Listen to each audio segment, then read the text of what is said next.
Hi, everybody. It is International Workers' Day, and the whole idea of the revitalization of the labor movement is big in a lot of people's minds today, and for good reason. There is no way to adequately push back against overreach by capital without a strong labor movement. And what's happening in the United States, of course, is that this is being recognized. There is a real revitalization of labor going on in the United States today. We recognize that a kind of hyper capitalism, crony capitalism, a capitalism that's sort of gone off the rails of any sense of ethical responsibility to workers, to community, to animals, to planet, has put us in a position that has created a systemic economic injustice that begins with the working people of the United States. So we want to celebrate all the wonderful things that are going on in labor today and do everything we can to understand ever more deeply exactly what is happening, and also to know, if we understand what's happening, how do we change what's happening in places where things need to be changed. I have an important guest around all that today because Matt Weaver, who I'm about to introduce to you, is someone who can talk to us about a place where deadly consequences resulted from the fact that workers were not listened to. And that specifically has to do with the train derailment, Norfolk Southern, in East Palestine, Ohio. Matt Weaver has been on the railroad since 1994. He is a member of Brotherhood of Maintenance of Way Employees Division of the International Brotherhood of Teamsters. And he serves on Ohio State as the Ohio State Legislative Director of his union. So I had asked Matt if he would speak to me because I'm going to be going to East Palestine, I believe on May 9th. And then Matt and I were already going to talk today. And then I thought, wow, given all the things I want to ask him about, I thought you would be interested in the conversation too. So we recorded it so that everybody could see it. Thank you so much, Matt. Thank you so much for speaking with me. Thanks so much for the opportunity to join you. I appreciate you having me have a few minutes for me. It's very nice to be here on May Day, International Workers' Day. 28 years now, we've been fighting for rail labor for the working class. I mean, focus on what is best for the working class. So I want to things that all of us have heard about how workers had on the railroad had tried to warn the company of the disasters that could occur. So we want to know as much as you can tell us about exactly what happened in East Palestine related to this, but also the larger picture of what's happening in labor today, what you think is needed from the federal government to support this movement as it goes forward on behalf of the working people of the United States. So if it's okay with you, let's start with East Palestine and how you see what happened there. Most definitely, there's been an absurd business model of precision scheduled railroading, which focuses, direct focus on profit margins and the shareholders. And it's led to, in the last 10 years, a cut of 30% of rail labor. So we don't have the manpower to work on infrastructure, inspect the cars, things like that. And what happened in East Palestine was a wheel bearing failure, from what the NTSB tells us, and perhaps longer times or more men from the Brotherhood of Railway Carmen to inspect those cars would have led to them discovering this failure. The whole report is not out yet, so I can't guess at all of the reasons, but usually it's a calamity of errors when something like this happens. But it is something that the workers tried to warn the company about. So what you're saying is there were not enough workers, correct? Correct. There was a compromise in terms of safety features. Most definitely, the NTSB said it was 100% preventable. And Absolutely. what is the agency that should have been on top of this? Or is there an agency that would have been on top of this if the government was working the way it should? I would like to think that the Federal Railroad Administration, the FRA, they've already had a new recommendation for shorter train lengths. It sounds like many states are going to push forward hot box detectors, a detection system along the tracks. Some are shooting for every 10 miles. I think Ohio has said every 20 miles. And we're looking for better improvement of safety. Let's have the Obama era braking system, electronic over pneumatic braking system that slows the entire train down at the same time. That wasn't really a factor in this, since it was a hot bearing, since it was a burned up bearing. But Okay. slowing a train down, we're using Civil War era technology and the braking systems of the industry, and it's very frustrating to see yet another derailment happen. Would this all be under the basic uh, context of the Department of Transportation? Most definitely under the DOT, FRA specifically, and yeah, I mean, there's many things that many states have individually brought up, but under Ron Batori from the FRA, he said, "Oh no, this is a federal issue." So things like two-man crew and crossing safety or that braking system was eliminated, and we need to do better. We need to have our regulators regulate and our public servants serve the public. So it was under the Reagan administration that this orgy of deregulation began. And I remember people would say these are job killing regulations. That was the canard that was sold to people. But I think people are waking up to the fact that these are safety regulations, these are health regulations, these are regulations that have to do with protecting people's lives. Absolutely, and that's what the Mhm. public needs to understand. I just don't think I think the industry has done really well at lobbying to keep the issues at hand undercover. They say it's a federal issue instead of state, and we aren't seeing things addressed that could be. And groups like Railroad Workers United have called the question and said, hey, there's problems here. We have less manpower. Things are not as safe as they should be. The public and rail labor are in danger. So when these workers tried to make those complaints, did anybody even get back to them? What was their hotline? Were they able to talk to anyone in the Department of Transportation that might have made a difference? Well, there was, in Ohio, we had a two-man crew bill. We had a transportation committee of the House I testified for two-man crew. And we also had crossing safety to alert the public that there is more than just trains at the crossings, at the tracks, like equipment, tampers, regulators, track inspectors on the tracks. Um, and when I testified, there were 5 or 6 lobbyists in the room listening to what I had to say in the back of the room. That's the influence. It's a very powerful and wealthy industry. Yeah. No other industry in America is shooting for a 55% operating ratio. It's all about the shareholders. PSR is all about the profit margin. And that's what I think people are understanding, that the shareholders are considered the stockholders, the stakeholders that matter. There are other stakeholders than just stockholders, and that, of course, has to do first and foremost with the workers, and the safety of the workers, and the profound safety of the workers should be considered the bare minimum of what we care about as a society. So before we get off the topic of East Palestine, what are your thoughts? I talked to a young woman whose family lives in that area, and she said there's just a sense that Norfolk Southern wants to just put this under the rug and get away from this subject as soon as possible. What is your sense of what's going on there? It is a frustrating point that they had the evacuation order removed, and in less than 10 minutes they were running trains. So it's all about moving trains and getting commerce flowing, and that's troublesome. You were talking about the rail labor safety, but also public safety. Trains like this, hazardous materials don't flow through the wealthy people's backyards. Flow through the impoverished portions of every American city and small towns where working class people live. So let's talk about that, because I think a lot of people probably don't realize how prevalent what you just said actually is throughout the country.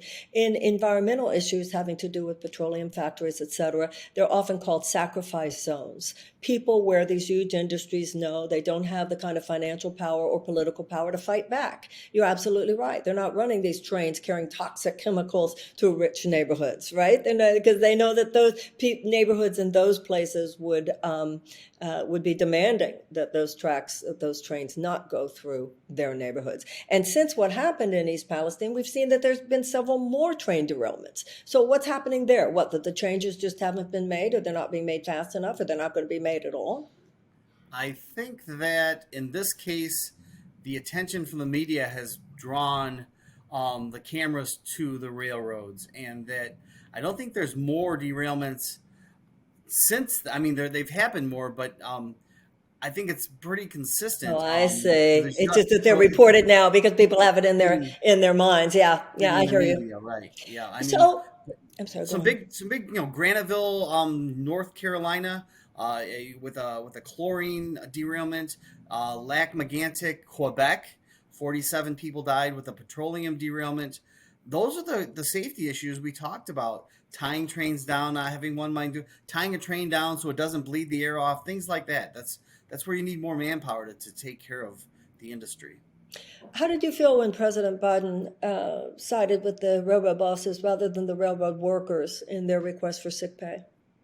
I can't necessarily say he sided with the railroad bosses. They have powerful lobby, but he imposed the Presidential Emergency Board recommendation on us. And the reality was the Railway Labor Act allowed us to strike. It wouldn't have lasted long, 12 hours, 14 or 24 hours, but he imposed a contract that the majority of rail labor voted no on. So Tell me we how could have that's done better. not. So tell me how that's not siding with the railroad bosses.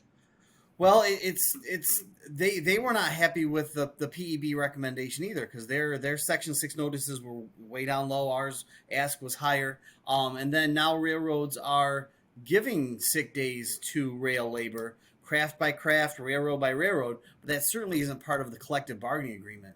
And most definitely, he could have easily put a emergency executive order in to say every man in every worker in rail labor has a week of sick days. Well, that's an important distinction. Thank you for correcting me because I want to be fair always with my Absolutely. criticism of the president or of anyone.